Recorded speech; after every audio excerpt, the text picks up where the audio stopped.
नमस्कार साथियों, cogent IAS में आप सबका बहुत बहुत स्वागत है। और हम लोग डिस्कस कर रहे थे सीसैट का प्रीवियस ईयर पेपर, जिसमें हम लोगों ने 2024, 23, 22 और 21 इन 4 सालों का पूरा पेपर बहुत ही सक्सेसफुल तरीके से डिस्कस कर लिया था। इस वीडियो में हम लोग 2020 का पहला पार्ट तो आ गया है, ये दूसरा पार्ट है, मतलब इसमें जो बचे हुए क्वेश्चन है उसको हम लोग डिस्कस करेंगे। तो आइए देखते हैं, लेकिन उससे पहले थोड़ा कोचिंग के बारे में इंफॉर्मेशन दे देते हैं आपको। ये देखिए, ये हमारा यूट्यूब चैनल है, ये यूट्यूब चैनल है कोजेंट आईएएस के नाम से। ये हमारा टेलीग्राम चैनल है, ये हमारा इंस्टाग्राम हैंडल है, ये हमारा फेसबुक पेज है, ये व्हाट्सएप है, और ये एक्स जो पहले ट्विटर के नाम से जाना जाता था, और ये हमारा फोन नंबर है। तो आप इन सभी प्लेटफॉर्म पर देखिए, सोशल मीडिया का इतना सारा प्लेटफॉर्म पर हम लोग अवेलेबल हैं। किसी भी प्रकार का कोई भी क्वेरी हो तो आप इनमें से किसी भी प्लेटफॉर्म पर हमसे जुड़ सकते हैं और अपना डाउट क्लियर कर सकते हैं। ठीक है, चलिए अब आइए आगे देखिए। ये अगर आप एक एंड्रॉयड यूजर हैं, ठीक, तो आप जैसे ही अपने प्ले स्टोर पर जाएंगे और सर्च करेंगे कोजेंट लर्निंग ऐप, हमारा एप्लीकेशन वहां मौजूद है। ठीक है, तो वहां जाइए और कोजेंट लर्निंग ऐप सर्च करिए, डाउनलोड करिए, उसे रजिस्टर करिए और लॉगिन करिए। फिर देखिए वहां पर क्या क्या अवेलेबल है आपके लिए। ठीक, अगर आप एक iOS यूजर हैं तो वहां से भी आप अपने ऐप स्टोर से, ठीक है, हमारा application cogent learning app download कर सकते हैं। ठीक है, उसके बाद आप हमारा वेबसाइट भी विजिट कर सकते हैं। वेबसाइट है www.cogentis.in। ठीक, इस वेबसाइट को विजिट करेंगे, वेबसाइट पर हमारी जो भी चीजें चल रही हैं, जो भी कोर्सेज चल रही हैं, वो सारी जानकारी वहां पर आपको मिल जाएगी। जैसे ये देखिए, एग्जाम्स है, ठीक है, लाइव कोर्सेस है, वीडियो कोर्सेस है, ई बुक है, इतना सारा टेस्ट अवेलेबल है वहां पर। जाइए टेस्ट दीजिए, ठीक है, टेस्ट का एनालिसिस भी मिलेगा आपको। तो ये उसके बाद देखिए हमारा टेस्ट सीरीज तो यहाँ है ही। ठीक है, टेस्ट सीरीज में ये देखिए यूपीएससी का चल ही रहा है, स्टेट पीसीएस का भी चल रहा है, ठीक, सीयूईटी का भी चल रहा है। मतलब किसी भी, अगर आप कॉम्पिटिटिव एग्जाम का तैयारी कर रहे हैं तो सबके लिए टेस्ट सीरीज अवेलेबल है हमारे वेबसाइट पर, हमारे एप्लीकेशन पर। तो वेबसाइट विजिट करिए, एप्लीकेशन डाउनलोड करिए और वहां जाकर के देखिए कि आप किस फील्ड का तैयारी कर रहे हैं और आपके लिए क्या सोर्सेस, क्या मटेरियल हमारे पास अवेलेबल है। ठीक है, तो उसके बाद देखिए आगे चलिए। तो अब हम लोग शुरू करते हैं वीडियो को, और आज का या इस वीडियो का कहे पहला क्वेश्चन देखते हैं। ठीक है, तो देखिए पहला क्वेश्चन है, two statement 1 and 2 are given below followed by a question. दो स्टेटमेंट दे रखे हैं, थोड़ा पेन चेंज कर लेते हैं। दो स्टेटमेंट दे रखा है और नीचे स्टेटमेंट के बाद एक क्वेश्चन दे रखा है। ठीक है, तो सबसे पहला स्टेटमेंट, सबसे पहले हम लोग क्वेश्चन पढ़ लेते हैं। देखिए क्वेश्चन क्या है, if n is a unique natural number between 10 and 20 then what is the value of n। Question ये है कि n एक यूनिक नेचुरल नंबर है 10 से 20 के बीच में। ठीक है, 10 से 20 के बीच में एक n एक वैल्यू है। ठीक है, और वो एक यूनिक नेचुरल नंबर है। ठीक, अब स्टेटमेंट 1 को देखते हैं। स्टेटमेंट 1 में बोला है n is a prime number. ठीक, तो 10 से 20 के बीच का नेचुरल नंबर लेना है और बोला है n एक प्राइम नंबर होना चाहिए। ठीक है, तो 10 से 20 के बीच में कौन कौन सा प्राइम नंबर है, तो 10 से 20 के बीच में हमारे पास प्राइम नंबर है 11, 13, 17 और 19। यही 4 प्राइम नंबर है। ठीक, तो अगर हम सिर्फ स्टेटमेंट 1 की मदद से इसका आंसर करना चाहें तो ये 4 आंसर आ जाएंगे, क्योंकि ये चारों ही प्राइम नंबर है और ये चारों ही 10 और 20 के बीच में है। ठीक है, तो कहने का मतलब स्टेटमेंट 1 से हमारा यूनिक आंसर तो नहीं आया। अब स्टेटमेंट 2 देख लेते हैं। देखिए स्टेटमेंट 2 है, n lives a reminder of 1 when divided by 4। कह रहा है n को अगर आप 4 से डिवाइड करते हैं तो एक रिमाइंडर बचता है। ठीक है, तो देखिए n कोई भी नंबर हो सकता है 10 से 20 के बीच में, और एक रिमाइंडर बचना चाहिए 4 से डिवाइड करने पर। तो मान चलिए 13 लेते हैं, 13 में अगर 4 से डिवाइड करेंगे तो एक रिमाइंडर बचेगा। उसी तरह से आपको 4 चौको 16 होता है, 17 लेंगे, इसको भी आप 4 से डिवाइड करेंगे तो आपके पास एक रिमाइंडर बचेगा। तो कहने का मतलब स्टेटमेंट 1 मतलब 2 से भी आप इसका जवाब नहीं दे पाएंगे। दो दो आंसर आ रहा है आपके पास, 13 और 17 दोनों, क्योंकि दोनों को ही 4 से डिवाइड करने पर एक रिमाइंडर बचता है। अगर आप दोनों को मिला देंगे, तो देखिए 13 और 17 यहां पर भी है, तो कहने का मतलब दोनों को मिला देने के बाद भी आपके पास 2 आंसर आएगा। ठीक, तो कहने का मतलब यह है कि स्टेटमेंट 1 और 2 दोनों को मिला देने के बाद भी आप इसका आंसर नहीं कर पाए। ठीक, तो इसका आंसर क्या हो जाएगा, option D, statement 1 and 2 together are not sufficient to answer the question. चलिए अब अगला क्वेश्चन देख लेते हैं। अगला क्वेश्चन है, two statement 1 and 2 are given below with regard to two numbers of the followed by a question. ठीक है, देखिए कह रहा है, अच्छा कुछ लोग कमेंट कर रहे थे कि सर हिंदी में पढ़ाई है, तो देखिए यहाँ दोनों ही मीडियम में पढ़ाई चल रहा है, ठीक है। हिंदी और इंग्लिश दोनों में ही क्वेश्चन लिखा हुआ है। जिनको आप इंग्लिश में जैसे मान चलिए क्वेश्चन नहीं समझ में आ रहा तो हिंदी वाला क्वेश्चन भी यहाँ पर इसलिए हम लोगों ने लगाया है, आप हिंदी वाले क्वेश्चन को कंसिडर करेंगे। ठीक, बाकी मैं दोनों ही मीडियम में समझा तो आपको हिंदी में ही रहा हूँ, ठीक है, तो मेरे ख्याल से कोई दिक्कत नहीं आनी चाहिए। चलिए मैं कोशिश ज्यादा ये करूंगा कि हिंदी में भी सारी चीजों को एक बारी मैं बोलूं, ठीक है। चलिए देखिए यहाँ पर दो स्टेटमेंट दे रखे हैं, पहला स्टेटमेंट और दूसरा स्टेटमेंट, और स्टेटमेंट के बेसिस पर एक क्वेश्चन दे रखा है। अब क्वेश्चन ये है कि वे दो संख्याएं क्या हैं, ठीक, कोई दो संख्या होगी, वही पूछा है कि वे दो संख्याएं क्या है। अब हम लोग स्टेटमेंट की मदद लेंगे। आइए देखते हैं पहला स्टेटमेंट क्या कह रहा है। पहला स्टेटमेंट कह रहा है कि देयर प्रोडक्ट इज 21, कहने का मतलब उनका गुणनफल क्या है, 21 है। अगर गुणनफल 21 है तो नंबर क्या क्या हो सकता है, नंबर हो सकता है 21 गुणा 1, यानी कि एक नंबर हो सकता है 1 हो जाए, एक दूसरा नंबर हो सकता है 21 हो जाए, तभी तो इन दोनों का प्रोडक्ट करेंगे आपके पास 21 आएगा। वही बोला है कि इन दोनों संख्याएं क्या है, ठीक, अगर उनका गुणनफल 21 है तो गुणनफल अगर 21 है तो एक नंबर 21 हो सकता है, दूसरा 1 हो सकता है। दूसरी पॉसिबिलिटी भी है इसके पास कि पहला नंबर 3 हो जाए और दूसरा नंबर 7 हो जाए, तब भी तो दोनों का गुणनफल क्या हो जाएगा, 21 हो जाएगा, है ना। तो कहने का मतलब आपके पास ये अलग दो नंबर आ रहे हैं, इधर दो अलग नंबर आ रहे हैं, तो स्टेटमेंट 1 को मिला करके यानी पहला कथन से आप इसका आंसर नहीं दे पाएंगे, दो दो आंसर आ रहा है, ठीक है। अब ये दूसरा कथन देखते हैं। दूसरा कथन है उनका योग 10 है। तो ऐसे कितने नंबर पॉसिबल हैं जिनके योग 10 हैं, देखिए 1 और 9 भी हो सकता है, 8 और 2 भी हो सकता है, 7 और 3 भी हो सकता है, 5 और 5 भी हो सकता है, 6 और 4 भी हो सकता है, इतना सारा नंबर पॉसिबल है। तो कहने का मतलब कथन जो दूसरा है उससे भी आप आंसर तो नहीं निकाल पाएंगे।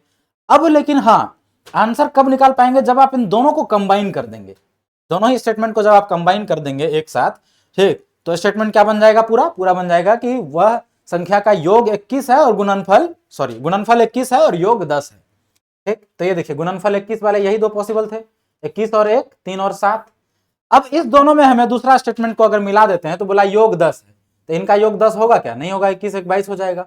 इनका योग जो है ये 10 हो जाएगा, 7 और प्लस 3। तो अगर हम दोनों स्टेटमेंट को मिला देते हैं तो हमारे पास उत्तर आ जाता है। वे दोनों नंबर कौन कौन से हैं, 7 और 3। देखिए 7 और 3 को जोड़ेंगे तो योग 10 आ जाएगा, और 7 और 3 को मल्टीप्लाई करेंगे तो गुणनफल 21 आ जाएगा, है ना। तो कहने का मतलब दोनों स्टेटमेंट को जब आप मिला पा रहे हैं तो आपके पास उत्तर आ रहा है 7 और 3। तो इसका आंसर क्या हो जाएगा, statement 1 and 2 together are sufficient to answer the question. लेकिन अकेला अकेला दोनों सफिशिएंट नहीं है, ऑप्शन सी, दोनों कथन S1 और S2 एक साथ प्रश्न का उत्तर देने के लिए पर्याप्त हैं, किंतु न तो अकेला S1 और न ही अकेला S2 प्रश्न का उत्तर देने के लिए पर्याप्त है, ठीक है। तो इसका उत्तर हो जाएगा ऑप्शन सी। अब आइए अगला क्वेश्चन देखते हैं। अगला क्वेश्चन है, एक व्यक्ति अपने घर के पीछे, इंग्लिश मीडियम वाले इंग्लिश में क्वेश्चन देख लेंगे, ठीक है। अ मैन वॉक्स, व्यक्ति अपने घर के पीछे से सीधे 25 मीटर चलता है, ठीक। सपोज करिए ये उसका घर है, ये उसका घर है, और मान लेते हैं घर का इधर की तरफ जो है ना फेस है, मैं फेस को ओपन रख रहा हूं, ये उसका घर है, इधर हम मान लेते हैं फेस है इसका दरवाजा, फेस घर का इधर। अब बोला है कि पीछे की ओर से 25 मीटर चलता है, तो पीछे की ओर से 25 मिनट ले लेते हैं, पीछे ये आ गया, पीछे की ओर 25 मीटर, 25 मीटर, ठीक है। अब आइए फिर दाहिने मुड़कर 50 मीटर चलता है, नीचे इधर से दाहिना इधर होगा, है ना, तो दाहिने मुड़ा और 50 मीटर चला, चलिए 50 मीटर, ठीक है, 50 मीटर चलता है। फिर बाएं मुड़कर पुनः 25 मीटर चलता है, बाएं यहाँ इधर जा रहा है तो बाएं इधर होगा, बाएं मुड़ा और फिर से 25 मीटर चला।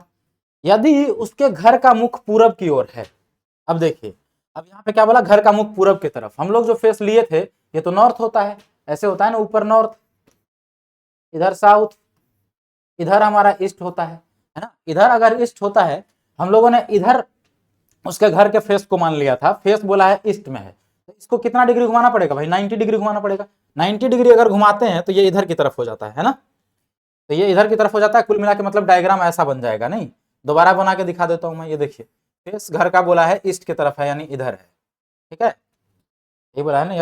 यदि यदि उसके घर का मुख पूर्व की ओर है, ये पहले ही हमें पढ़ लेना चाहिए था, ठीक है, तो पहले से ही ऐसा बन जाता। देखिए फेस इधर की तरफ है, पूरब की तरफ, पीछे की तरफ से ये इतना चला है 25 मीटर, 25 मीटर, और फिर यहां से ये राइट मुड़ा था 50 मीटर, और फिर लेफ्ट मुड़ा था इधर की तरफ, है ना।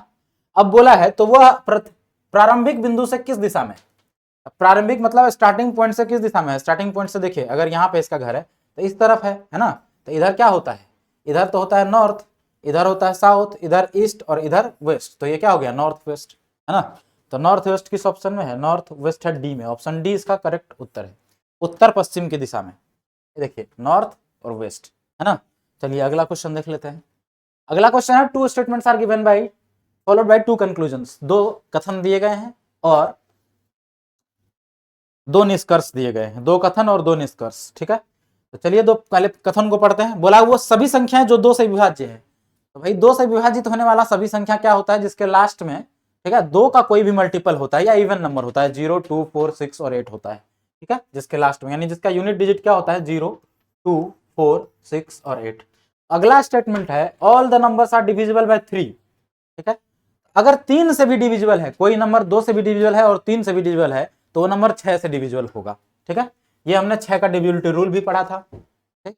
इससे पहले वाले वीडियो में एक डिविजिबिलिटी का क्वेश्चन आया था, जहां पे मैंने आपको थोड़ा सा बताया था कि 6 से डिविजिबिलिटी का क्या रूल होता है। जो संख्या 2 और 3 दोनों से विभाजित होता है वो 6 से भी विभाजित होता है, ठीक। तो यहाँ दोनों ही स्टेटमेंट मिला के क्या बोला कि भाई 2 से भी और 3 से, पहला स्टेटमेंट बोल रहा है 2 से, दूसरा बोल रहा है 3 से, अगर दोनों को कंबाइन कर देंगे तो कहने का मतलब वो नंबर ऐसा नंबर होगा जो 6 से भी डिविजिबल होगा। अब आइए इसका कंक्लूजन पढ़ते हैं। कंक्लूजन बोला है all numbers are divisible by 6, सारे संख्या 6 से विभाज्य हैं, तो बिल्कुल सही बात है, जो 2 से होगा और 3 से दोनों से होगा वो 6 से भी विभाजित होगा, तो पहला जो निष्कर्ष है वो बिल्कुल सही है।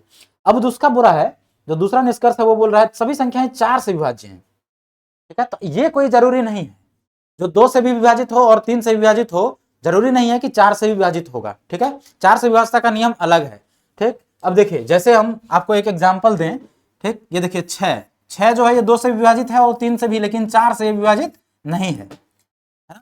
तो ये हम नहीं कह पाएंगे, निष्कर्ष 2 जो है वो बिल्कुल सही नहीं होगा यहाँ पे। तो पहला ही निष्कर्ष हमारा केवल फॉलो कर रहा है, तो इसका उत्तर क्या हो जाएगा, ओनली कंक्लूजन 1, ऑप्शन ए, केवल निष्कर्ष 1। अब आइए अगला क्वेश्चन देख लेते हैं। अगला क्वेश्चन है, यहां पर भी दो स्टेटमेंट दे रखे हैं और दो कंक्लूजन दे रखे हैं। देखिए कह रहा है ऑल कैट्स आर डॉग्स, सभी बिल्लियां कुत्ते हैं। आइए देखिए ऑल कैट्स आर डॉग्स, अगर हमने इसको कैट बनाया तो ये सारे डॉग के अंदर आएंगे, डॉग के अंदर बना दिया, ठीक है।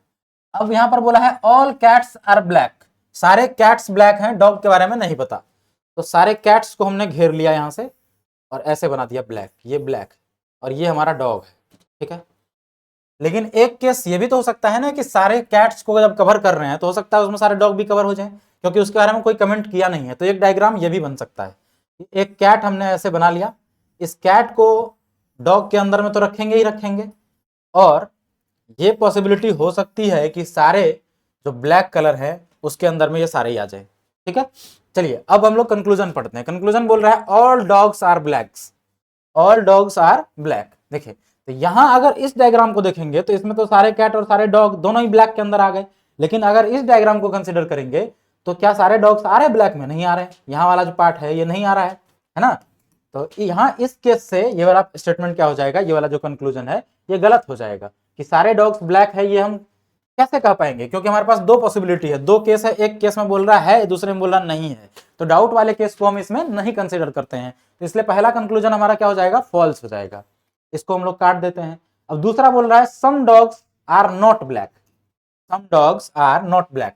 देखिए अब अगर इसमें दोनों डायग्राम देखेंगे, ठीक, तो ये जो डायग्राम है क्योंकि इसके बारे में कोई कमेंट था नहीं, ठीक, तो यहां पर देखिए ऐसा पॉसिबिलिटी है कि कुछ डॉग जो है वो ब्लैक ना हो, ठीक, तो हम यहां कह सकते हैं some dogs are not black. यहां पे जैसे ये जो इधर वाला जो पार्ट है ये ब्लैक में नहीं है, लेकिन अगर ऐसा बन जाता डायग्राम तो इसमें सारे डॉग ब्लैक हो गए, है ना। तो कहने मतलब दूसरा स्टेटमेंट जो है इसके बारे में भी हम कमेंट नहीं कर सकते हैं, तो आंसर क्या हो जाएगा, both conclusion, neither conclusion 1 nor conclusion 2, मतलब इसमें क्या है, सी ऑप्शन, कहने का मतलब हिंदी वाले सी ऑप्शन में देख लेंगे, ना तो निष्कर्ष 1 ना ही निष्कर्ष 2, दोनों में से कोई भी फॉलो नहीं कर रहा है, क्योंकि आपके पास दो केस बन रहे थे, दोनों ही केस में, एक केस में यहाँ देखिए सारे डॉग्स जो है वो ब्लैक कलर में यहाँ पर आ रहे हैं, और यहाँ पर क्या है, कुछ डॉग्स ब्लैक कलर के बाहर आ रहे हैं, तो आप दूसरा स्टेटमेंट भी, ठीक है, पूरी श्योरिटी के साथ नहीं बोल पाएंगे, तो इसीलिए आंसर हमारा क्या हो गया, नाइदर 1 नॉर 2। अब आइए अगला क्वेश्चन देखते हैं।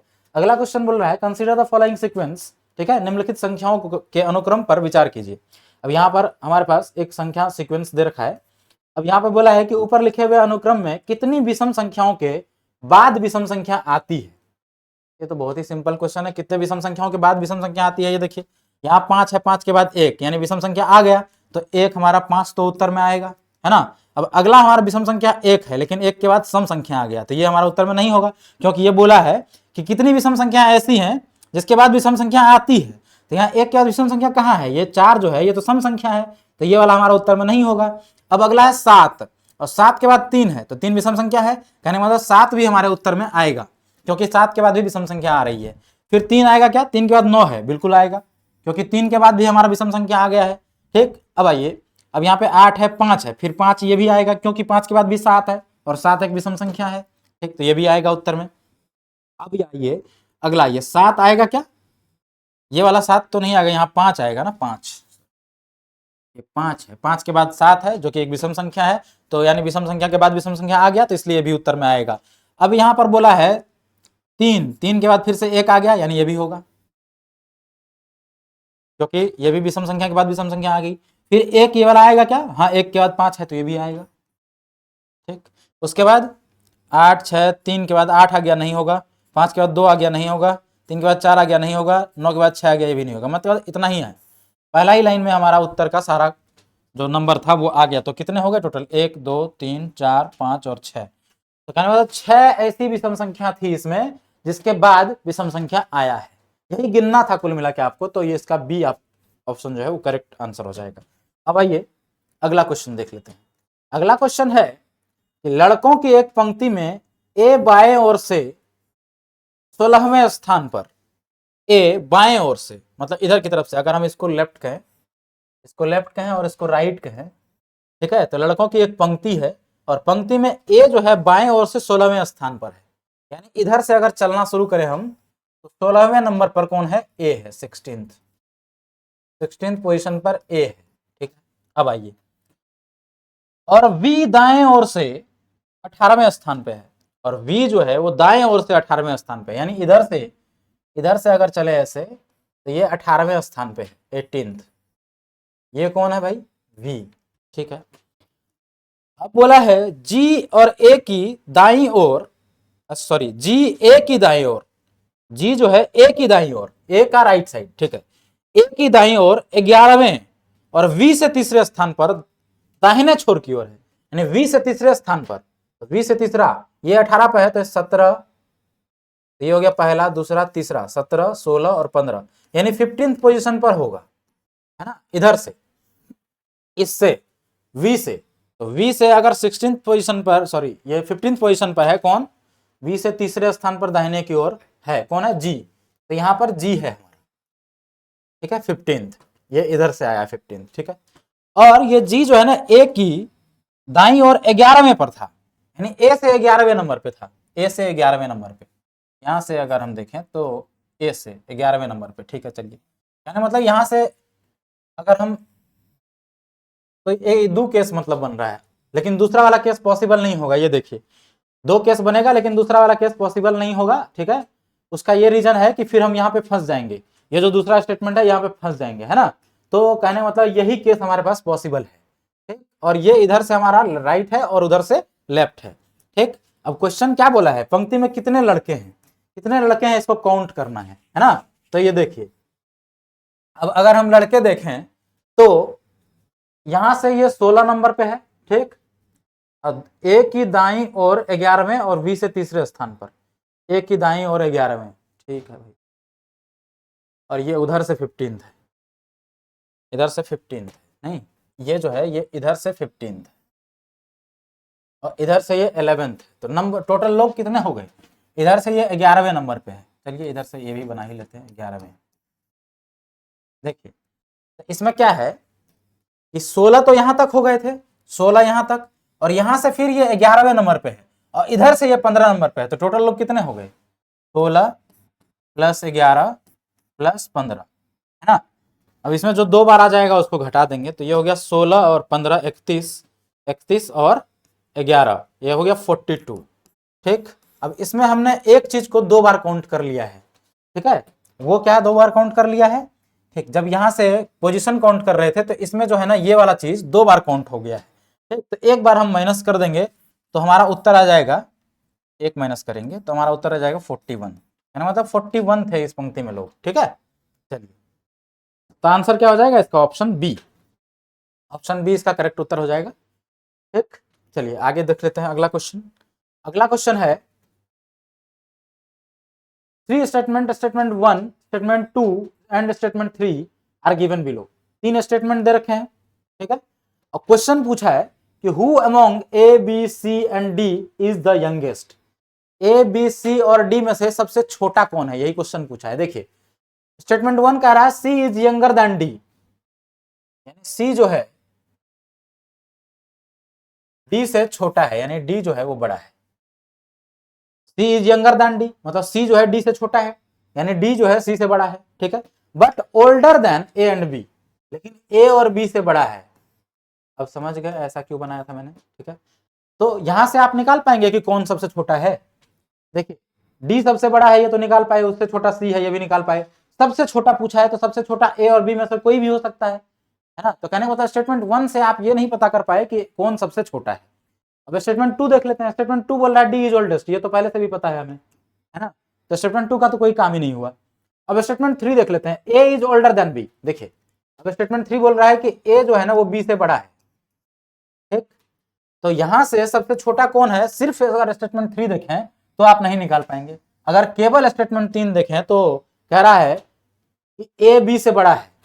सी और डी के बारे में नहीं मालूम इस स्टेटमेंट में, है ना। तो केवल 3 से भी आप उत्तर तो नहीं दे पाएंगे। लेकिन आप एक चीज देखिए, अगर स्टेटमेंट 1 और स्टेटमेंट 3 को आप मिला दें तो स्टेटमेंट 1 बोला है कि सी डी से छोटा है, ये देखिए, मतलब कहने का मतलब इसको और इसको अगर आप मिला दें तो ये हमारा कैसा बन जाएगा, डी जो है ऑलरेडी बड़ा है सी से, और सी जो है वो ए से और दोनों बी से, दोनों से बड़ा है। और तीसरा स्टेटमेंट बोल रहा है कि ए जो है वो बी से बड़ा है।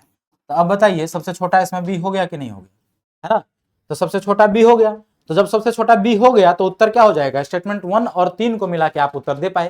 तो आंसर हो जाएगा इसका स्टेटमेंट 1 एंड 3, जो कि किसमें है देख लीजिए, डी ऑप्शन में है। Statement 1 and 3 together are sufficient to answer this question. तो इसका आंसर हो जाएगा ऑप्शन डी, ठीक है। हिंदी वाले देख लेंगे इधर सबसे नीचे वाला डी, ठीक। चलिए अब अगला क्वेश्चन देख लेते हैं। अगला क्वेश्चन है, how many integers are there between 1 and 100 which have 4 as a digit but are not divisible by 4। देखिए क्वेश्चन बोल रहा है कि 1 से लेकर के 100 तक के बीच में कितनी ऐसी पूर्णांक संख्याएं हैं, कितनी ऐसी पूर्णांक संख्याएं हैं जिनमें एक अंक 4 है लेकिन 4 से विभाज्य नहीं है। देखिए ठीक है, तो 1 से लेकर 100 तक के बीच में कितनी ऐसी पूर्णांक संख्या है जिसमें एक अंक 4 तो है, ठीक। तो देखिए वो सबसे पहला 4 होगा, सबसे पहला क्या होगा 4 होगा, फिर 14 होगा, फिर 24 होगा, 24 सही से लिख लेता हूं मैं, फिर 24 होगा, फिर 34 होगा, उसके बाद 40 से लेकर के 49 तक सब में 4 आता है, फिर 54 होगा, फिर 64 होगा, 64 के बाद 74 होगा, 84 होगा और 94 होगा। यही सारे नंबर होंगे, है ना। टोटल कितने नंबर हो गए, टोटल नंबर हो गए 1 2 3 4 4 5 6 7 8 9, 9 इधर और यहाँ पर 40 से लेकर 49 तक 10, तो टोटल हो गए 19, ठीक है। 1 से लेकर अगर 100 तक में सिर्फ 4 की संख्याएं पूछी होती कितना बार 4 आएगा तो उत्तर क्या हो जाता 20, क्योंकि 44 में 2 4 आते हैं। ये पूछा नहीं आपसे, पूछा क्या है, पूछा है कि 1 से लेकर 100 तक के बीच में कितनी ऐसी पूर्ण संख्या है जिसमें एक अंक कम से कम 4 है, ठीक है। तो आपको केवल नंबर लेना है जिसमें 4 है। तो ये सारे नंबर यहाँ लिख दे गए, टोटल संख्या 19 आ गई आपके पास, 19। अब क्वेश्चन बोला है कि लेकिन वे बताएं जो 4 से विभाज्य नहीं है। तो 4 से विभाज्य नहीं वाले कौन कौन से हो जाएंगे, इधर देखिए, ये तो विभाज्य होगा, 14 नहीं होगा, 24 भी होगा, तो 14 नहीं होगा विभाज्य, 14 नहीं होगा, 34 नहीं होगा, ठीक है, 14 नहीं होगा, 34 नहीं होगा। और इधर 40 से 49 वाले सीरीज में 40 विभाज्य होता है, ठीक है, 44 होता है और 48 होता है, ठीक। तो यानी 10 में 3 हो गए तो 7 नहीं होंगे, तो 2 इधर, इधर टोटल 7 ऐसे नंबर होंगे जो 4 से विभाज्य नहीं होंगे। उसके बाद 54 भी नहीं होगा, तो एक यहाँ पर भी आ गया, 54 लिख लेता हूं मैं यहाँ पे 54। 64 विभाज्य होगा, 74 नहीं होगा, 84 भी होगा, ठीक है, 84 भी 4 से विभाजित होगा, देख लीजिए 21 गुना 4 84 होता है। फिर ये 94 जो है 4 से विभाजित नहीं होगा, तो 94 भी हो गया। तो 3 संख्या इधर, 2 इधर, 3 2 5 और 7 इधर 12, टोटल 12 ऐसी संख्याएं हैं 1 से लेकर के 100 तक के बीच में जिसके एक अंक 4 होता है और वो 4 से विभाजित नहीं होता है। उत्तर है सी ऑप्शन 12। ठीक है, चलिए अगला क्वेश्चन देख लेते हैं। अगला क्वेश्चन है let x and y be the volumes M N be the masses of the two metallic cubes. देखिए माना कि दो धातु के घनों, ठीक है, पी और क्यू के क्रमशः एक्स वाई आयतन है। ठीक, कह रहा है पी और क्यू दो कोई मेटल का बना हुआ घन है। ठीक है, उसका जो वॉल्यूम है यानी आयतन है वो एक्स और वाई है। चलिए लिख लेते हैं इसको। एक है हमारा, एक है पी और एक दूसरा है क्यू, ये घन है। ठीक, जो इसका वॉल्यूम है, जो घन पी है उसका वॉल्यूम एक्स है और क्यू का वॉल्यूम वाई है। ठीक है, एम और एन द्रव्यमान है, यानी ये क्या है, मास है। मास क्या है, ये एम है और ये एन है। ठीक, अब बोला है क्यू की प्रत्येक भुजा पी की दोगुनी है। क्यू की प्रत्येक भुजा पी की दोगुनी है। ठीक है, देखिए तो अगर क्यू का भुजा हम लोग ए मानते हैं, क्यू की प्रत्येक भुजा पी की दोगुनी है, तो पी का ए मान लेते हैं। पी का हम लोग एक साइड ए मान लेते हैं, तो क्यू का क्या हो जाएगा, 2a। ये तो हो गया भुजा की बात। अब बोला है और क्यू का द्रव्यमान पी का दोगुना है। भाई पी का द्रव्यमान 2m है और क्यू का n है, तो इसका मतलब ये है, तो उसका दोगुना है, तो ये n बराबर 2m हो गया यहाँ से, है ना। देखिए यहाँ पे क्या बोला है, क्यू का द्रव्यमान पी का दोगुना है, यानी पी का जितना है उसका दोगुना है, तो पी का द्रव्यमान कितना है, m है, और क्यू का n है, तो n बराबर 2m हो जाएगा, है ना, दोगुना हो गया पी का। चलिए अब यहाँ पर बोला है माना u बराबर m/x है, और x क्या था यहाँ पे, वॉल्यूम था, है ना। तो वॉल्यूम हम लोग निकाल लेते हैं। अगर p का सारा साइड a है तो ये घन है, तो घन का ये क्या हो जाएगा, वॉल्यूम a क्यूब, यानी x की वैल्यू क्या है, a क्यूब। ठीक है, x की वैल्यू है a क्यूब। अब y का वॉल्यूम क्या हो जाएगा, 2a का cube, 2a into 2a into 2a। तो इसका अगर हम लोग निकालेंगे क्यूब तो ये हो जाएगा 8a cube, 8a cube. x और y का वैल्यू हम लोगों ने a के टर्म्स में निकाल लिया, क्योंकि वॉल्यूम था और घन का वॉल्यूम क्या होता है, side into side into side. ठीक है, क्योंकि घन में, ठीक है, ठीक है, जो घन है उसका लेंथ, ब्रेथ और हाइट तीनों ही बराबर होते हैं, क्योंकि वो स्क्वायर से मिलकर बना होता है। ठीक, अब आइए इसका जो इक्वेशन दे रखा है उसमें पुट कर देते हैं। ये बोला है u बराबर m/x है, u बराबर m/x, u बराबर m लिख दिया हमने ऊपर, और x जो है, x क्या है, p का वॉल्यूम है, जो कि क्या है, a क्यूब। ठीक, और जो v है वो है n/y। ठीक, n की वैल्यू हम लोग यहाँ सीधा रख देते हैं 2m, और y की वैल्यू रख देते हैं 8a क्यूब, 8a क्यूब। ये बात हो गई कंप्लीट। अब ऑप्शन में जो उत्तर दे रखा है वो u और v के टर्म्स में ही दे रखा है, यानी इसको हमें एलिमिनेट करना पड़ेगा m और a को। तो क्या कर सकते हैं हम लोग, या एक काम करते हैं, डिवाइड कर देते हैं, u बाई v कर देते हैं, u बाई v, या आप इक्वेट करके भी इसको एलिमिनेट करना है, कुल मिला के इस पार्ट को u और v में रिलेशन निकालना है। तो u बाई v मैं जब कर रहा हूं तो ये हो जाएगा m by a cube, m by a cube, ये u की वैल्यू हो गई, और डिवाइड में आएगा v, मल्टीप्लाई करके रेसिप्रोकल लिख देता हूं मैं, ये हो जाएगा 8a क्यूब बाय 2m। तो यहाँ m से ये m कट गया, a क्यूब से ये a क्यूब कट गया, 2 से ये कट जाएगा 4 टाइम्स, है ना। तो ये हो गया u by v equal to 4। तो कहना होता है u बराबर 4v, u equals to 4v, जो कि a ऑप्शन में ही दिख रहा है, तो a ऑप्शन ही आपका करेक्ट आंसर है। अब आइए अगला क्वेश्चन देख लेते हैं। अगला क्वेश्चन है द एवरेज एज, एक शिक्षक और 3 छात्रों की औसत आयु 20 वर्ष है। एक शिक्षक और 3 छात्रों को मिला करके जो औसत आयु आया है वो 20 वर्ष है। ठीक है, यदि तीनों छात्र समान आयु के हों, तीनों छात्र यानी अगर एक छात्र का अगर वजन x है तो तीनों ही छात्र का वजन क्या हो जाएगा, x, x और x। ठीक है, बाकी शिक्षक का हमें नहीं पता, अगर शिक्षक नहीं होता तो एवरेज तो वहीं से निकल जाता है ना, क्योंकि सेम लिखा है, आयु समान है। लेकिन यहाँ पर चूंकि एक शिक्षक भी है जिसका हमें आयु के बारे में नहीं पता, ठीक, तो इसीलिए हम इसको ऐसे नहीं बना सकते, लिख लेते हैं। चलिए स्टूडेंट का अगर हम स्टूडेंट का एज को x मान लेते हैं, ठीक है, जो टीचर है उसका एज क्या हो जाएगा, y, उसका एज y मान लेते हैं, ऐसा हो नहीं जाएगा, y मान लेते हैं। चलिए अब बोला है कि एक शिक्षक और तीनों छात्रों की औसत आयु 20 वर्ष है, तो तीनों छात्रों का औसत निकालते कैसे भाई, औसत क्या निकालते हैं, total number of observation divided by, मतलब sum of observation divided by total number of observation. तो सम ऑफ ऑब्जर्वेशन ऊपर लिखते हैं, तो सम कितना हो जाएगा, 3 स्टूडेंट का अगर x x x है तो 3x, तो 3x प्लस y हो गया ना, ये तीनों विद्यार्थी का और एक शिक्षक का, ये सम हो गया। और टोटल लोग कितने हो गए, 4, 4 से डिवाइड किया तभी एवरेज आता है, एवरेज दे रखा है 20 है। तो यहाँ से आपके पास आ गया 3x plus Y equals to 80। ठीक है, ये हमारे पास पहला इक्वेशन आ गया। दूसरा इक्वेशन आ जाएगा यहाँ से, यहाँ बोला है कि शिक्षक तथा प्रत्येक छात्र की आयु का अंतर 20 वर्ष है, प्रत्येक छात्र का, यानी कि अगर शिक्षक का y है और छात्र का x है तो x y माइनस x का वैल्यू हमारे पास 20 वर्ष दे रखा है। ठीक है, अब क्या करिए, आप दूसरा में से पहला को घटा लीजिए, जब आप घटाएंगे तो यहाँ लगेगा माइनस का साइन, यानी कि ये हो जाएगा प्लस और ये हो जाएगा माइनस। ठीक है, माइनस मल्टीप्लाई हो जाएगा ना। तो अब यहाँ पर अगर मैं इसको एक बार दोबारा लिख ही देता हूँ, चलिए देखिए, अब अगर हम इसको लिख ही देते हैं तो y माइनस एक्स ऑलरेडी था, इसको हमने माइनस किया तो ये हो गया माइनस का y और प्लस का x, तो यहाँ से y और y कट जाएगा तो ये हो गया 4x, नहीं 3x प्लस x 4x, तो 4x इक्वल्स टू और इसको घटाया था हमने तो ये भी माइनस होगा, 80 माइनस 20 60, 4x इक्वल टू 60 तो x इक्वल टू 15, यानी स्टूडेंट का एज कितना है भाई, 15 है। स्टूडेंट का 15 है और स्टूडेंट और टीचर के बीच में डिफरेंस कितना का है, 20 साल का अंतर है। 20 साल का अंतर है, किसी भी इक्वेशन में चाहे पुट करके निकाल लीजिए आप, y minus x equal to 20 तो y माइनस 15 इक्वल टू 20 तो y इक्वल टू 20 प्लस 15 यानी 35, तो टीचर का कितना हो जाएगा 35। What is the age of teacher पूछा था, आंसर सी इसका करेक्ट उत्तर है। अब आइए अगला क्वेश्चन देखते हैं। अगला क्वेश्चन है, एक व्यक्ति ने एक कार खरीदी और 3 लाख में बेच दी। देखिए 3 लाख ही है ना, इकाई दहाई सैकड़ा हजार 10,000 लाख 3 लाख।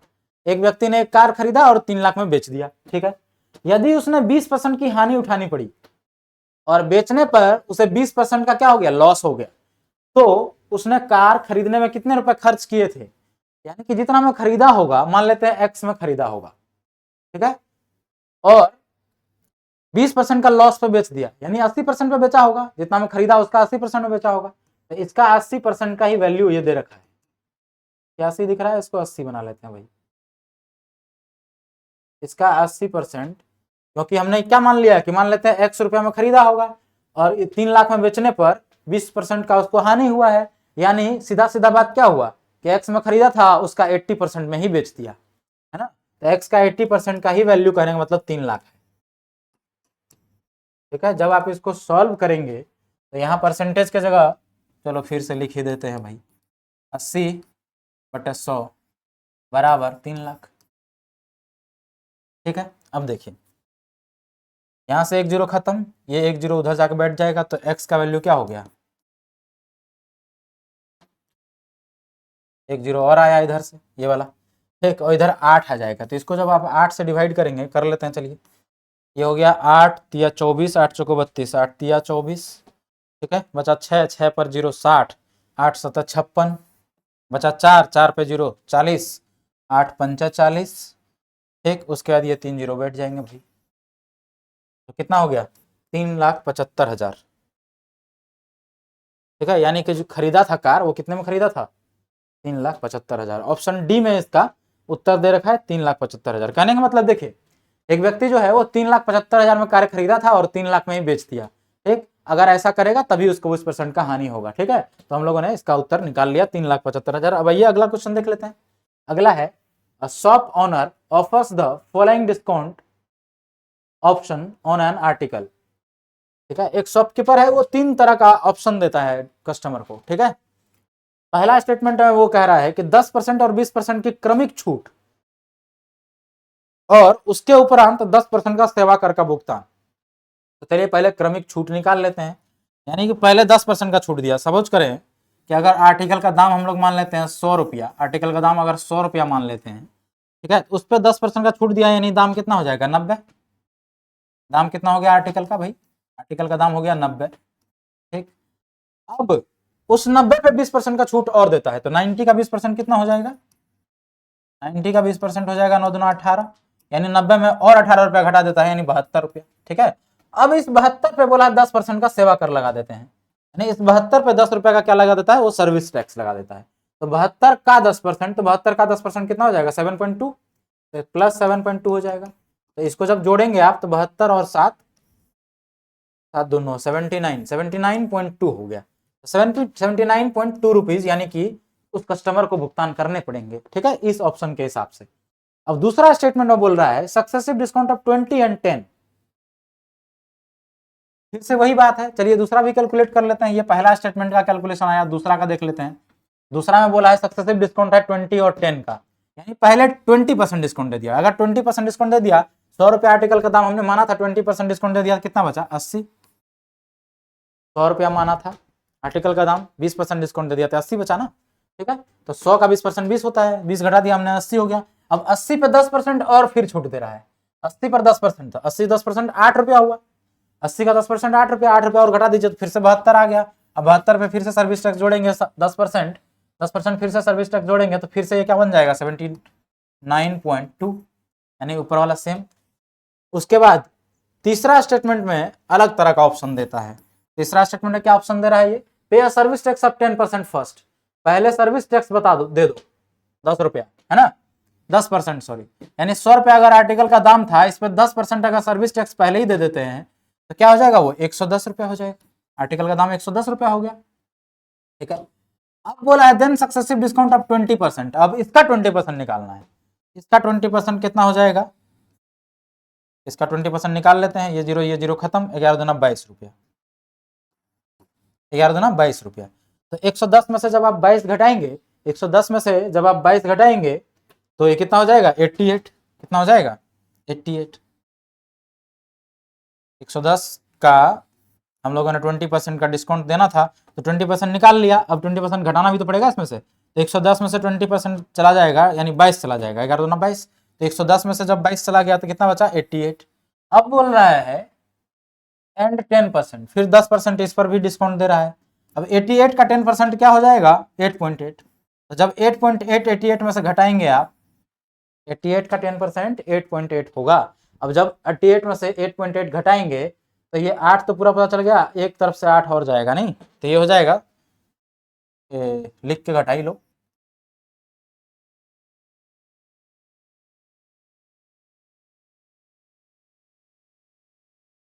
तो ये हो गया 10 में से 8 गया 2, इधर कितना बच जाएगा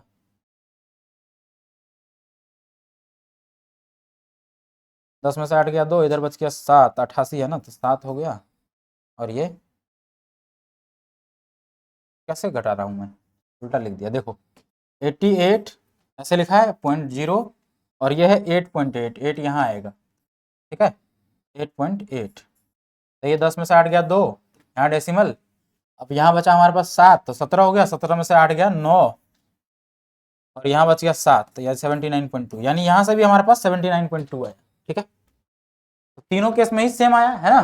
तो कहने का मतलब किसी भी तरह का ऑप्शन अगर वो दुकानदार दे रहा है, तीनों ही केस में कस्टमर के लिए बात बराबर है ना। तो ऐसा किस ऑप्शन में लिखा हुआ है, ऑप्शन डी में, है ना। All the options are equally good for the customer, option D इसका करेक्ट आंसर हो जाएगा। सभी विकल्प समान रूप से, ठीक है, कस्टमर के लिए समान रूप से सभी विकल्प जो है वो अच्छे हैं, ठीक। अब आइए अगला क्वेश्चन देख लेते हैं।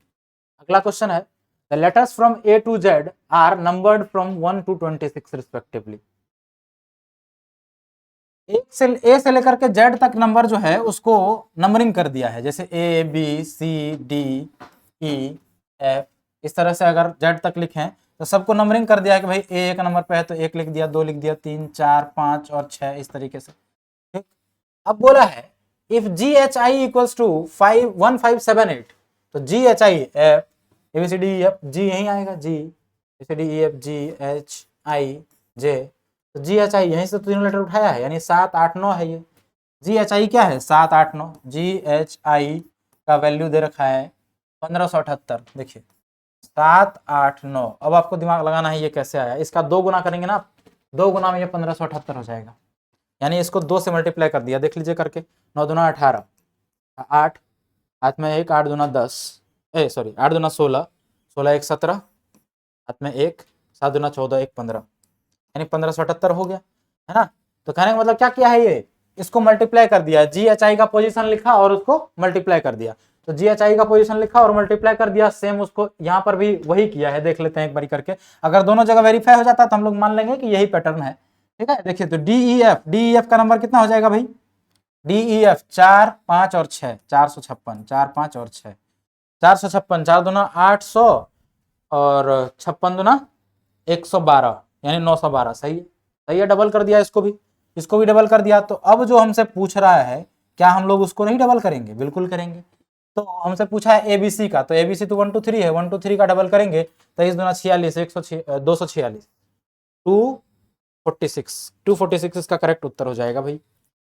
100 दूना 200, 23 दूना 46, 246। ठीक है, चलिए अभी इस क्वेश्चन को देखते हैं। यहाँ पे लिखा हुआ है ACPQ इज टू ACPQ और रेशियो दे रखा है BESU। उसके बाद आपसे पूछा है MNGI के अगला यहाँ पर @ के जगह पर क्या होगा। ठीक है, अगर हम इसको ऑब्जर्व करते हैं, देखिए A के बाद यहाँ B लिखा है, A के बाद B लिखा है, यानी इसमें +1 किया है, और C के बाद E लिखा है, बीच में एक D छोड़ दिया, तो C +2 किया है, +2। तो इसे यहाँ पर P और S को देखें तो P के बाद क्या आता है? QR, तब S आता है, यानी +3 कर दिया सीधे, और Q के बाद RST, यानी इसमें +4 कर दिया है। समझ रहे हैं आप? पहला लेटर में +1 किया, दूसरे में +2 किया, तीसरे में +3 किया, चौथे में +4 किया। वही काम हम लोग इसके साथ कर देंगे, है ना। तो M के बाद +1 करेंगे तो M के बाद क्या आता है? N। N इन सभी में है, चलिए ठीक है, कोई नहीं। N के बाद क्या आता है? N में +2 करेंगे तो N के MNOP, यानी उसके बाद M के बाद P आ जाएगा, तो M के बाद P इसमें नहीं है, इसको काट दिए। चलिए उसके बाद अगला है G, तो G के बाद 3 प्लस करना है, तो G के बाद अगर 3 प्लस करना है तो क्या हो जाएगा? HIJ, यानी इसके बाद J आ जाएगा, इसमें और इसमें, तीनों में ही है, यहाँ से भी आंसर नहीं निकला। तो अगला भी देख ही लेते हैं फिर। हमारे पास उत्तर क्या क्या आया है? N आ गया है, OP आ गया है, और J आ गया है। NP और J इनमें भी है, इसमें भी है। ठीक, तो I का भी देख लेते हैं। I में +4 करेंगे, I में +4 करेंगे तो क्या हो जाएगा? IJKL और M, I के बाद JKL और M, 1 2 3 4 +4 करेंगे तो M आएगा। M किस में है? D ऑप्शन में, तो D हमारा करेक्ट इसका आंसर हो जाएगा। ठीक है, चलिए अब अगला क्वेश्चन देखते हैं। अगला क्वेश्चन बोला है what is the largest number among the following. ठीक है, निम्न में से कौन सी सबसे बड़ी संख्या है? अच्छा, इसमें सबसे बड़ी संख्या पूछा है। देखिए ये तो बहुत ही आसान क्वेश्चन दे दिया आपको यूपीएससी ने, एकदम ही हलवा क्वेश्चन। ठीक, देखिए पावर जब भी माइनस में होता है, इसका मतलब ये जो नंबर लिखा है ना, इसका रेसिप्रोकल करना है आपको। ठीक है, पावर माइनस का मतलब क्या होता है? जो फ्रैक्शन दिए गए हैं उसका रेसिप्रोकल लिखना है आपको। ये लकीर कौन सा आ रहा है भाई? चलिए कोई बात नहीं। ठीक, तो पावर सब में माइनस दे रखा है, यानी सबको उल्टा कर देंगे, तो ये क्या हो गया? ए ऑप्शन है 2 की पावर 6, बी ऑप्शन में है 4 की पावर 3, सी ऑप्शन में है 3 की पावर 4, और डी ऑप्शन में है 6 की पावर 2। तो 6 की पावर 2 हो जाएगा 36। अब तो बड़ी आराम से बता पाएंगे कौन सबसे बड़ा है। और 3 की पावर 4 है, ये 81 होता है, 3 3 9 27 81, और 4 की पावर 3 है, 4 चौको 16 चौको 64 होता है, ये 2 की पावर 6 तो 64 होता ही है, यानी ये दोनों तो बराबर ही है। इस दोनों में बड़ा कौन है भाई? 81। ठीक है, तो यानी ये कौन सा था? 3, सी ऑप्शन। सी ऑप्शन इसका करेक्ट आंसर है, समझ गए? ये बहुत ही आसान क्वेश्चन था। पावर का मतलब सिर्फ इतना होता है कि जो फ्रैक्शन आपके पास दिया गया है उसका रेसिप्रोकल कर दीजिए। ठीक है, तो माइनस पावर जो है वो माइनस प्लस में हो जाता है, यानी ये जो माइनस था ना, इस माइनस के जगह बदले हमने क्या कर दिया? सबको रेसिप्रोकल कर दिया। उसके बाद जैसे ही रेसिप्रोकल करे ये पावर पॉजिटिव बन गया। अब पावर कर लीजिए, 1/2 का रेसिप्रोकल क्या होता है? 1/2 का रेसिप्रोकल 2।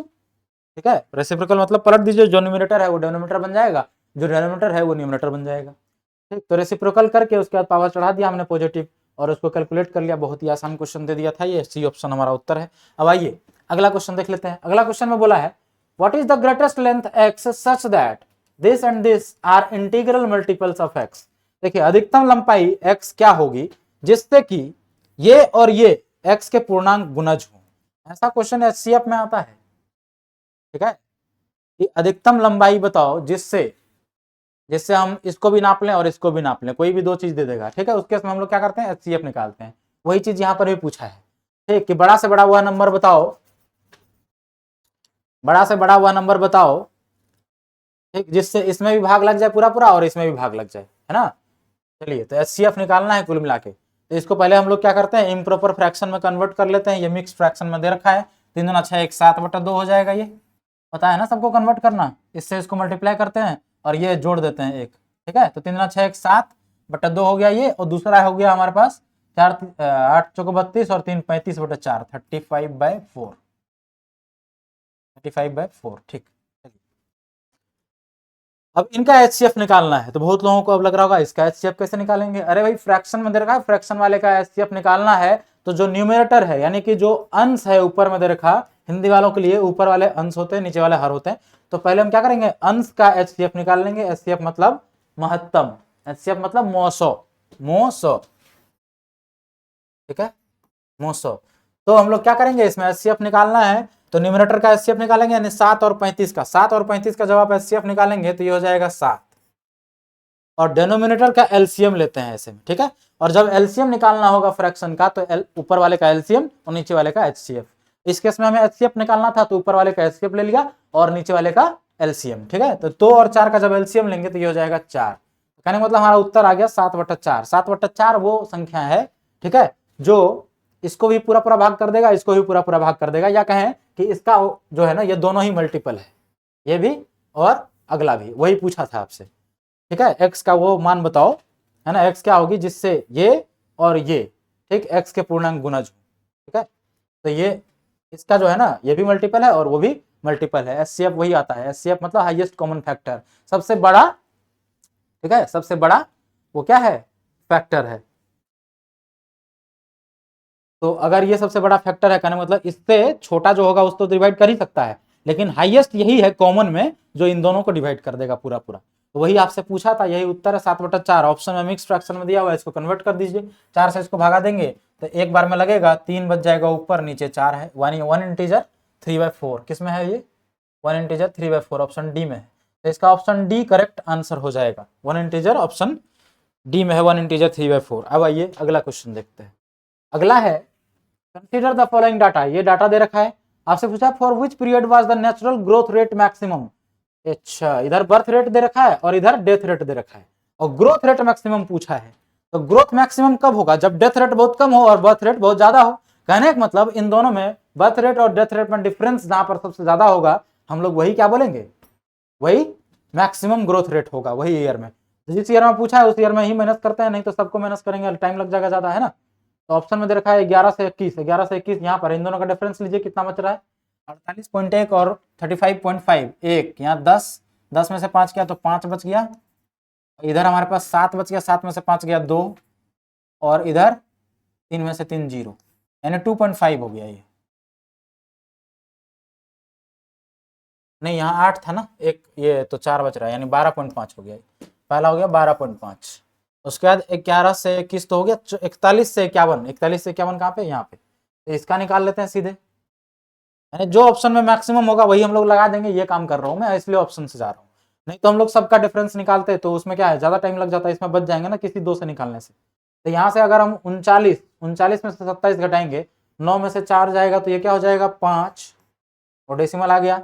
इधर हमारे पास है 9 में से 7 गया 2, और इधर 3 में से 2 गया तो 1, यानी ये भी 12.5 बराबर हो गया, ठीक है। 61 से 71 जाते हैं, 61 से 71 यानी इसका 41 और 80, ये देखिए यहाँ 1 है तो ये हो गया 1, 11 हो जाएगा ना ये। यहाँ पर भी हमने गलती कर दी, 11 में से 5 जाएगा तो 6 बचेगा ये, ठीक है। चलिए, तो यहाँ पर भी 11 में से 9 गया तो 2 हो जाएगा, डेसिमल आ गया। अब यहाँ पर है फिर से 10 हो जाएगा, ये 10 में से 8 जाएगा तो 2 हो जाएगा, और यहाँ पर बच जाएगा हमारे पास 3, तो 3 में से 1 गया तो 2, 22.2, ठीक है। अब इसको देख लेते हैं, ये क्या लिखा है इधर, ये है 37.1 और 14.8। 37.1 में से 14.8 घटाएंगे तो यहाँ 1 है, 11 है, 11 में से 8 जाएगा 3 हो जाएगा इधर, और फिर यहाँ पे 7 नहीं 6 बचेगा, 6 बचेगा, 6 में से 4 गया तो 2 हो गया,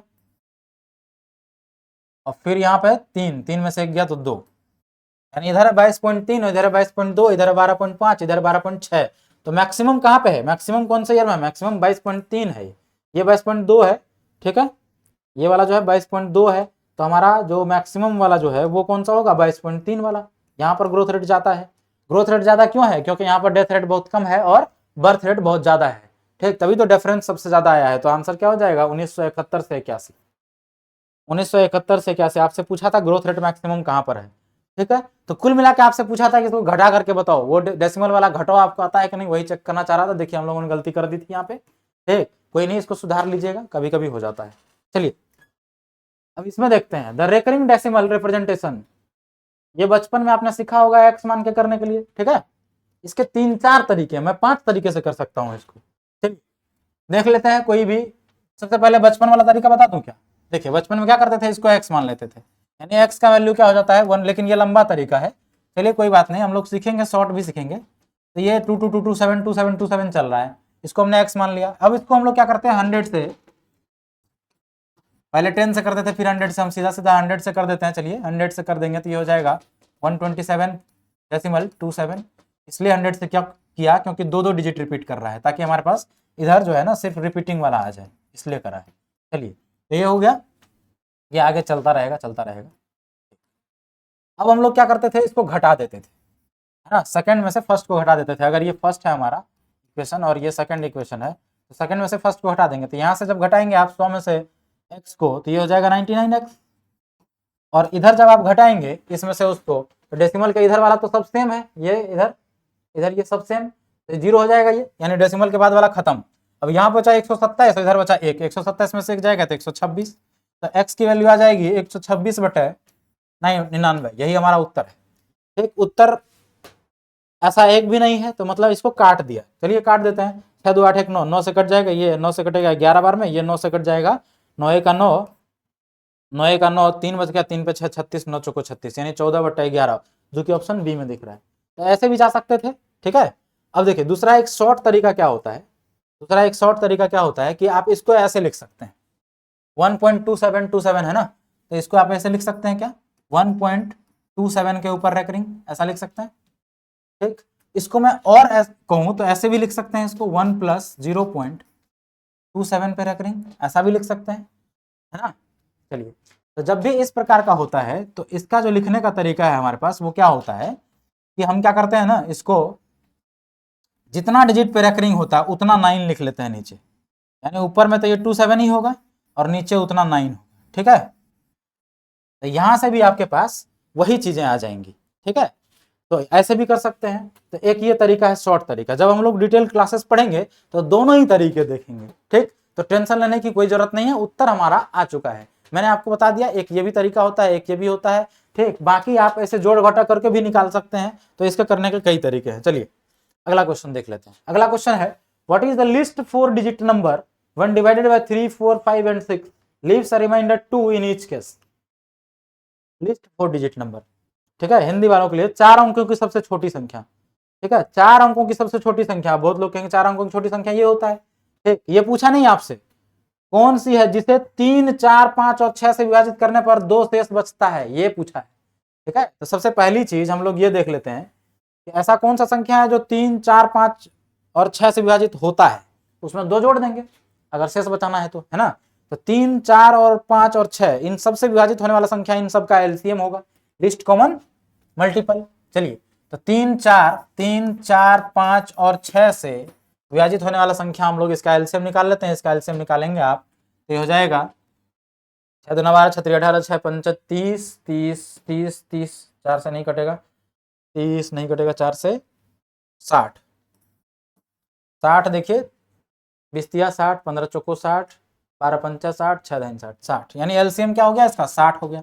यानी 60 वो संख्या है जो 3 से भी प्रॉपर कट जा रहा है, 4 से भी कट जा रहा है, 5 से भी कट जा रहा है, 6 से भी कट जा रहा है। अब यहीं पर अगर हम 2 जोड़ देंगे तो 62 वो नंबर हो जाएगा, जिसमें इन सभी से भाग देने पर 2 बच जाएगा शेष, ठीक है। लेकिन आपसे सवाल में क्या पूछा है, हमें तो 4 डिजिट का बताओ, 4 डिजिट का हमें क्या बताओ, 4 अंकों की सबसे छोटी संख्या बताओ, ठीक।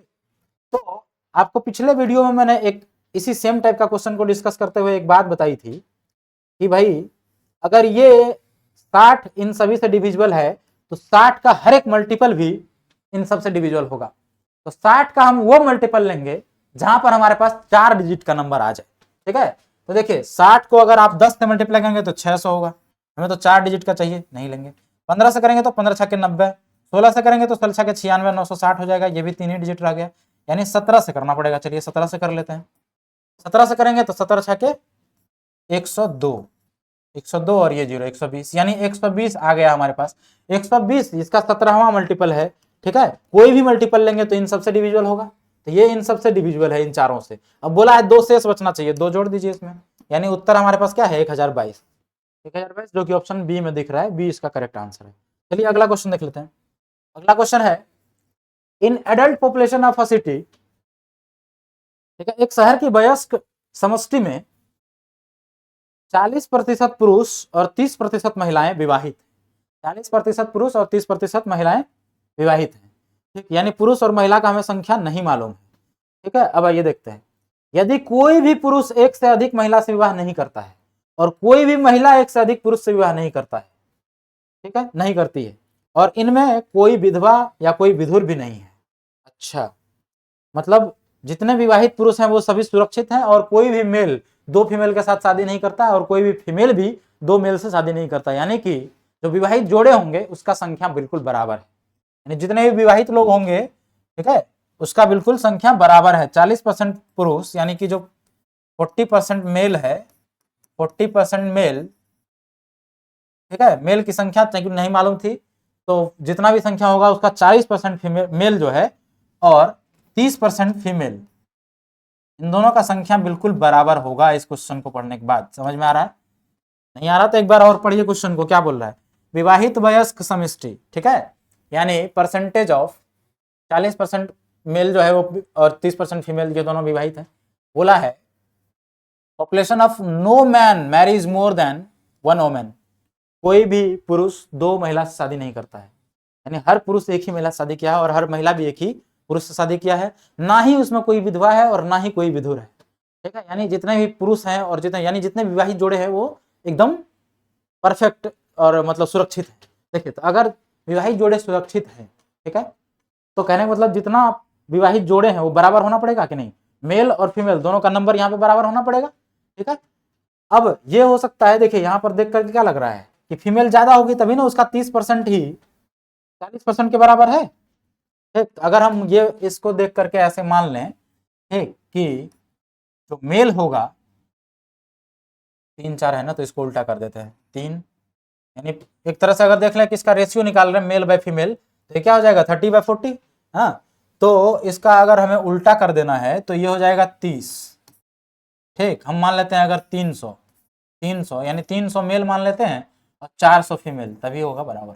देखो, तो 300 का 40% निकालेंगे तो क्या हो जाएगा 4 तिया 12, 120, और फीमेल का निकालेंगे तो 400, हमने इसको तो 4 तिया 12, 120 हो गया ना बराबर। कहने का मतलब ये 120 मेल और 120 फीमेल यही आपस में विवाहित हैं। ठीक है, ये 300 और 400 ये हमने रेशियो से ले लिया। ठीक, तो कहने का मतलब, और यही पूछा था ना, और इनमें कोई विधवा और विधुर नहीं है। पूछा क्या था, विवाहित वयस्क समष्टि का प्रतिशत क्या है, तो विवाहित जो विवाहित पॉपुलेशन है उसका क्या परसेंटेज है, यही पूछा था। तो विवाहित पॉपुलेशन कितना है 120 और 120 यहीं पर बराबर आया था। ठीक, ऐसा हमें यहां से मिल गया। ठीक, तो चलिए 120 और 120 कितना हो गया 240, तो 240 लोग अगर विवाहित है कितने में, तो इसको हमने 300 माना था, इसको 400, तो 400 300 700 में, है ना, तो 240, ठीक है, टोटल विवाहित लोग हैं कितने में भाई 700 में, इसको 7 लिखना पड़ेगा 700 में। ठीक, इसका प्रतिशत पूछा है तो 100 से मल्टीप्लाई कर देंगे, तो यहाँ ये कट जाएगा, तो 7 से अगर इसको काटेंगे तो 7 तिया 21, 7 तिया 21, 3 24, 3 बच रहा, 3 पे 0 30, 7 चौको 28, 7 चौको 28, तो ऊपर में बचा 2 और नीचे 7। इसी में दे रखा है कि परसेंटेज, हाँ ठीक है, इसी में दे रखा है, सी ऑप्शन।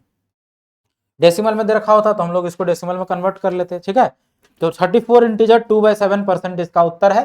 ठीक है, सी ऑप्शन में दे रखा है, यही आपका करेक्ट उत्तर है। तो आज के वीडियो में हमारे पास इतना ही क्वेश्चन था। ठीक, पीपीटी जितना तैयार होता है उस हिसाब से हम लोग डिस्कस कर देते हैं। ठीक है, चलिए अब नेक्स्ट वीडियो में बाकी का बचा हुआ क्वेश्चन हम लोग डिस्कस करेंगे। तब तक के लिए बने रहिए हमारे साथ और देखते रहिए। पिछला प्रीवियस ईयर सारा देख जाइए, मैं तो कहूंगा बहुत सारा कॉन्सेप्ट आपका क्लियर हो जाएगा। ठीक है, बाकी नेक्स्ट वीडियो में मिलते हैं, तब तक के लिए बहुत बहुत धन्यवाद।